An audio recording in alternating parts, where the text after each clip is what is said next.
নতুন বছরে শনির বিশাল রাশি পরিবর্তন। 5 বছর টাকায় মুড়ে থাকবে এই 3টে রাশি। প্রচুর দেবেন সূর্যপুত্র। তাহলে দেখে নিই এই অনুষ্ঠানের মাধ্যমে যে 3টে রাশির কথা বলা হলো, যেগুলোকে টাকায় মুড়ে দেবে 5টা বছর ধরে। দেখুন তাহলে এই অনুষ্ঠানের মাধ্যমে।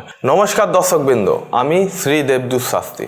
প্রত্যেক দিনের মতো অ্যাস্ট্রোলজি এমন একটি পাঠ নিয়ে এসেছি যেটি আপনাদের জীবনযাত্রায় অনেকটা প্রভাবশালী এবং পরিবর্তনশীল হয়ে উঠবে। তাহলে বেশি দেরি না করে চলুন তাহলে আমরা অনুষ্ঠানের দিকে ফিরে আসি। শনি দেব কাউকে হতাশ করেন না। তিনি সবাইকে শুধু কর্মের ফল দেন। তিনি দেরি করে ফল দেন, কিন্তু যেই ফল দেন সেটি চিরস্থায়ী হয়ে থাকে। সেই কারণে কর্মফল শুধরালেই অনেক সমস্যার সমাধান হয়ে যাবে। শনিদেব হলেন ন্যায় ও কর্মের দেবতা।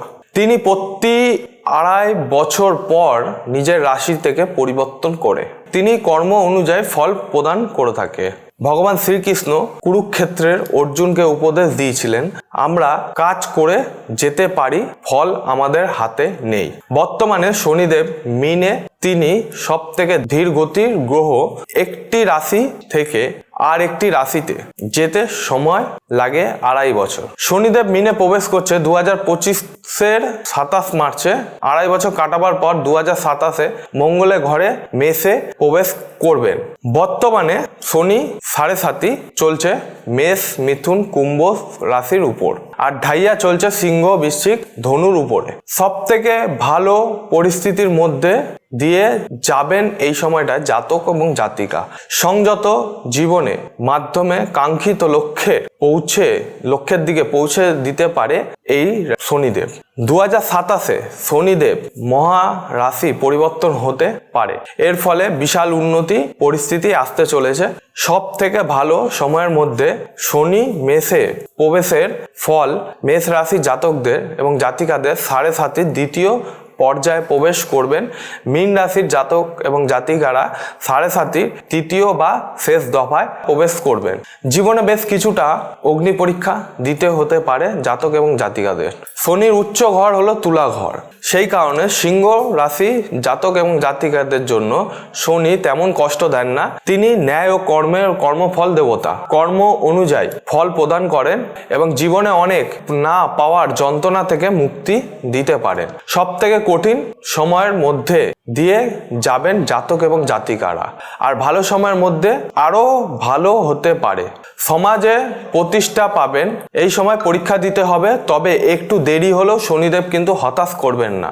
জীবনের প্রতিটি ক্ষেত্রে পাবেন আরো ফল এবং রেজাল্ট। সব মিলিয়ে শনি মেষে প্রবেশ করলেই সুখের মুখ দেখবেন আপনারা।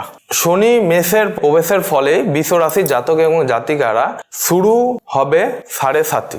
মানসিক এবং শারীরিক এবং আর্থিক দিকে থেকে নানান সমস্যার মুখোমুখি হবেন। এবং মেষে শনির অবস্থানের ফলে ঢাইয়া শুরু হবে কিন্তু কন্যা, সিংহ, বৃশ্চিক, ধনু রাশির জাতক বা জাতিকাদের উপর। ঢাইয়া থেকে একের পর এক ধাক্কা সামলাতে হবে নানান সমস্যার থেকে।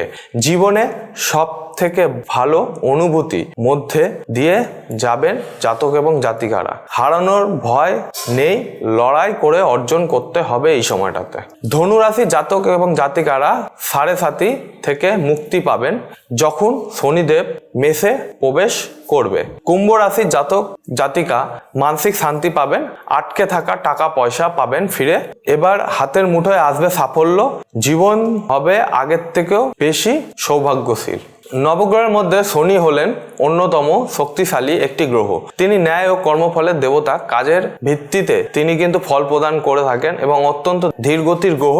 এবং শনিদেবের রাশি পরিবর্তনে আগামী বছর থেকেই ফল দিতে শুরু করবে জাতক এবং জাতিকাদের। এই যে রাশিগুলো কথা আমি বললাম, এই রাশিগুলো একটু মনোযোগ দিয়ে দেখে নেবেন এবং ভিডিওটি স্কিপ করবেন না। যে ইম্পর্টেন্ট কথাগুলো বলা হয়েছে সেগুলো মিস করলে আপনাদেরই সমস্যা হবে। নতুন বছর থেকে এই 5 বছর টাকায় মুড়ে থাকবেন এই 3টে রাশি এবং টাকা দেবে সূর্য পুত্র শনি। অবশ্যই এটিকে দেখবেন ভালো করে, একটু মনোযোগ সহকারে। চলতি পথে এগুলোই আপনাদের কাজে লাগবে। অনুষ্ঠানটি কেমন লাগলো কমেন্টের মাধ্যমে অবশ্যই জানাবেন। সাবস্ক্রাইব করে নেবেন, বেল আইকনটিকে প্রেস করে দেবেন যাতে আমার নিত্য নতুন অনুষ্ঠান আপনাদের কাছে তৎক্ষণাৎ পৌঁছে যায়। আজকের অনুষ্ঠান এই পর্যন্ত। কোনো অসুবিধা হলে ফোনে এবং চেম্বারে এসে সরাসরি দেখা করতে পারেন, অথবা আপনারা ফোনের মাধ্যমে সলিউশন নিতে পারেন। আজকের অনুষ্ঠান এই পর্যন্ত দর্শক বন্ধুরা। পরবর্তী অনুষ্ঠানে আবার নতুনভাবে দেখা হবে। জয় শ্রী মহাকাল।